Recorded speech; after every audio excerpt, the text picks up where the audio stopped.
Zərbə indirə bilər burada. Toral Bayramov. Zərbəsi və gol! Toral Bayramov! Qapıya çəkilmiş tabloydu bu. Toral Bayramov'dan. Hiss elədim sanki. Bu anda Toral Bayramov məsuliyyəti üzərinə götürəcək və bu mövsüm Qarabağ formasıyla Araz Naxçıvanın qapısında keçirdiyi 4-cü qoldu Toral Bayramov'un. Şərmə zərbəsindən topu fırça kimi istifadə elədi.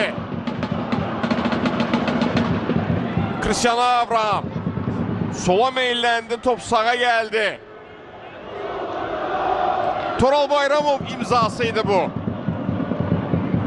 1-0. Slavik Alxasov qırmızı vərəq almışdı.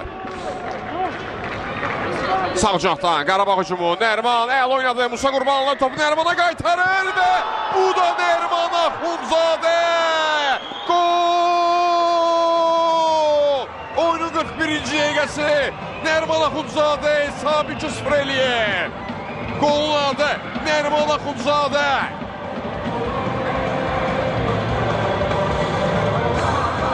Musa Qurbanlı ilə çox gözəl anlaşdılar bu qola. Bu günlərdə, bu anlarda Nərmanın çox ehtiyacı var idi. Nərmanın yanına o da təbriklərə qoşuldu və Nərman Axundzadə komandası ikinci qolunu imza atır. Musa Qurbanlının burada ötürməsini də qeyd etməliyik. Bəlkə özü də zərbə edirə bilərdi, amma gözlədi. Nərman özünü çatdırdı həmin nöqtəyə və xəsislik eləmədi. Yaxınlaşır Multiyer və 3-0. Multiyer Qarabağ forması ilə ilk qolunu vurur. Qarabağ 3, Araz Naxçıvan 0. Cristiano Avram əslində cihazı müəyyənləşdirmişdi, amma topa çatmaq. İkincidir və bizi bir neçə gün sonra Qarabağ sabah düeli gözləyir. Leandro Andrade və 4-0. Golun adı Leandro Andrade. Hər şeyi özü etdi, nöqtəni də özü qoydu Leandro Andrade. Leandro Bəxtiyardan keçdi, rahat şəkildə. Bir də Bəxtiyardan keçdi və ardından topu Avramın götürə bilməyəcəyi nöqtəyə uzaq altılığa yolladı. Suallar var idi ki, Qarabağ və bu dueldən qalib ayrılacaq mı? Qərar qüvvətə qalır, penaltidir.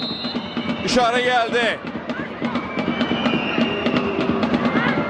Və bu da 4-1. Top qapıdan keçir. Qarabağ Araz Naxçıvan oyununda fərq azalır. Ramon Machado fərq azaldı. Maçda təyin olunan 3-cü penalti. Buna qədər ikisi dəqiq olub. Toral Bayramov. İşarə gəlib artıq. Toral Bayramov və 5-1. Qarabağ Araz Naxçıvanı 5-1 hesabı ilə məğlub eləyir.